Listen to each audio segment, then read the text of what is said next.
kembali lagi bersama saya Stefanus Kumenta Utai. Nah, pada diskusi kita kali ini kita akan membahas lagi seputaran STKIP. Nah, kali ini kita kedatangan tamu lagi dari mahasiswa STKIP Persada Tulistiwa Sintang. Nah, sebelum kita masuk ke diskusinya, alangkah baiknya kita kenalan dulu nih sama tamunya. Silakan. Oke, baik, terima kasih kepada Bang Stefanus. Perkenalkan, nama saya Fernando Sunduri. Saya dari mahasiswa STKIP Persada Tulistiwa Sintang. Asal saya dari Kapuas. Oke, baik. Ya, langsung saja nih Bang, kita ke pertanyaan diskusi kita kali ini. Nah, Abang kan kampusnya di STKIP Persada Tulistiwa Sintang nih. Nah, apa alasan Abang, mengapa Abang memilih kampus STKIP Persada Tulistiwa Sintang ini sebagai tempat Abang berkuliah? Nah, terima kasih sebelumnya. Pertanyaan yang sangat bagus sekali. Alasan saya untuk memilih STKIP Persada Tulistiwa Sintang, yang pertama yaitu faktor orang tua. Itu adalah salah satu dari tekanan dari saya sendiri.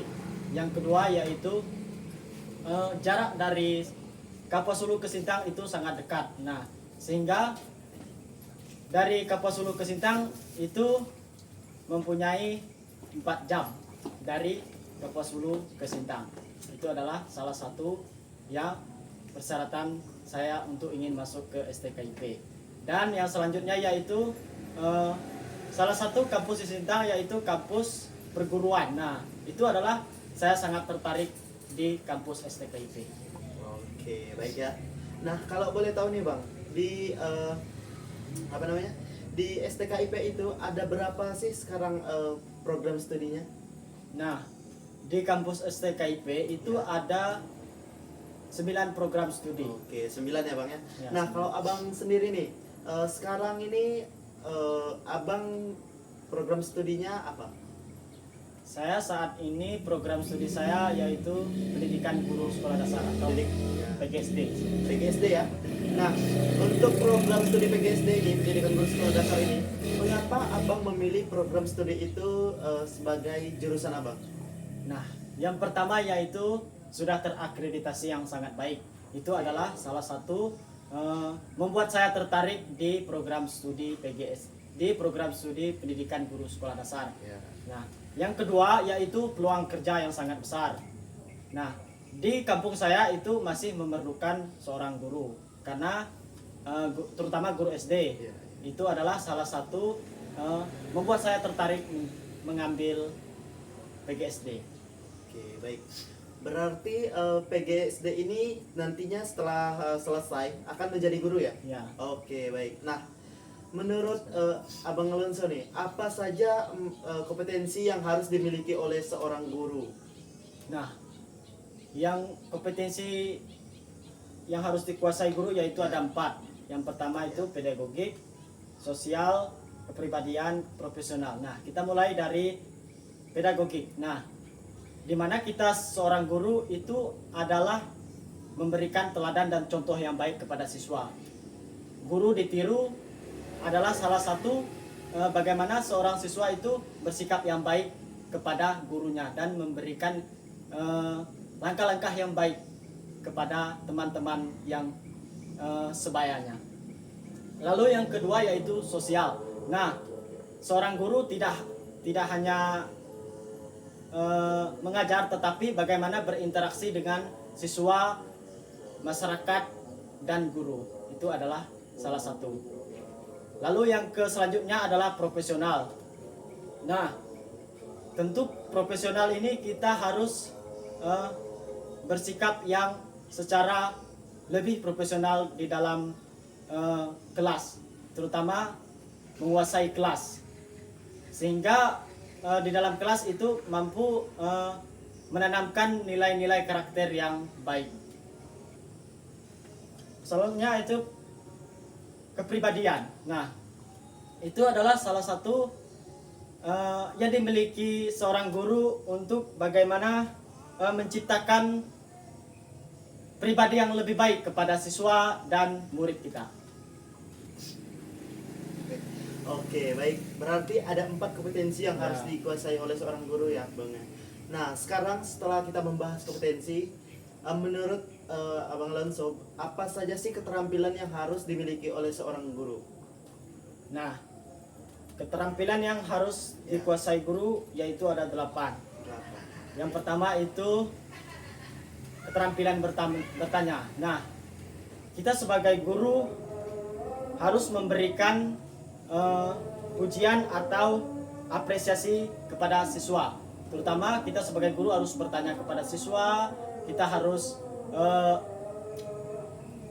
memberikan pengajaran yang baik sehingga keterampilan bertanya itu tetap aktif. Terutama contohnya seperti kita harus bertanya kepada siswa-siswa. Itu adalah salah satu keterampilan bertanya.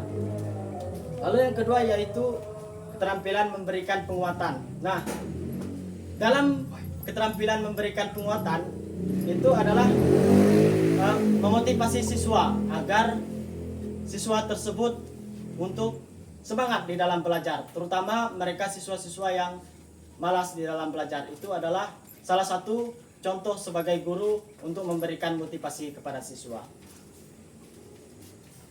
Lalu yang selanjutnya keterampilan mengadakan variasi. Kita sebagai guru harus mengubah metode pembelajaran agar tidak membosankan. Kita tidak hanya belajar di kelas, tetapi belajar di luar kelas. Contohnya belajar di luar kelas itu kita mengamati lingkungan sekitar kita. Itu adalah salah satu contoh kecil yang harus kita lakukan sebagai guru.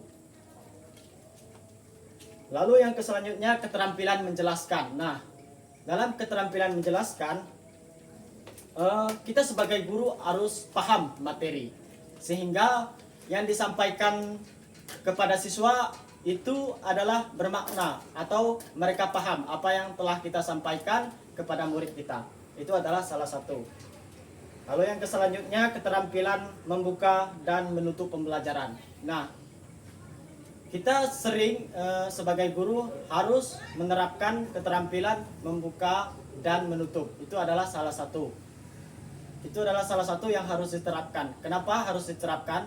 Karena kita sebagai guru tidak hanya mengajar, tetapi bagaimana dalam suatu mengawal agar mereka semangat untuk belajar, serta penutup kita mengevaluasi pembelajaran kita untuk kedepannya.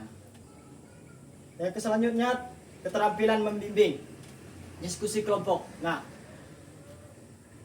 dalam seorang guru kita harus mampu membuka atau berdiskusi di dalam kelompok kecil. Contohnya seperti kita harus berinteraksi dengan kelompok-kelompok siswa, terutama siswa-siswa yang sangat kita perlu perhatikan, terutama dari segi bidang pendidikan. Itu adalah salah satu yang harus kita perhatikan. Lalu yang selanjutnya keterampilan mengelola kelas, menjaga kondisi kelas agar tetap kondusif. Nah, keterampilan mengelola kelas ini adalah salah satu kita seorang guru agar mampu menjadi seorang guru yang profesional agar kondisi kelas yang lebih aman, bersih dan kondusif. Itu adalah salah satu yang harus kita perhatikan. Lalu yang terakhir, keterampilan mengajar kelompok kecil dan perorangan. Memberikan perhatian khusus kepada siswa pada kebutuhan setiap siswa. Nah, setiap siswa itu kan berbeda-beda. Nah, tentu otomatis kita sebagai guru mampu mengajar dalam setiap kelompok-kelompok tertentu. Itu adalah salah satu yang harus kita kuasai sebagai guru. Oke, baik. Berarti bisa disimpulkan bahwa ada 8 keterampilan yang harus dimiliki oleh seorang guru ya, Bang Lans ya. Oke, baik. Nah, teman-teman, sebelum kita nih, Bang, menutup diskusi kita pada kali ini, apakah ada saran atau masukan bagi teman-teman di sana yang mungkin masih kebingungan untuk mencari tempat perkuliahan? Nah, Abang bisa sampaikan nih. Silahkan.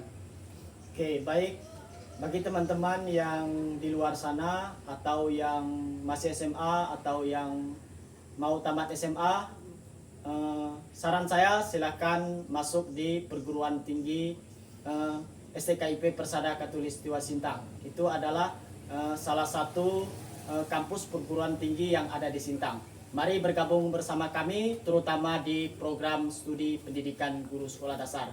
Jangan lupa untuk selalu memberikan support dan tetap semangat. Terima kasih. Oke, baik, terima kasih Abang atas masukannya.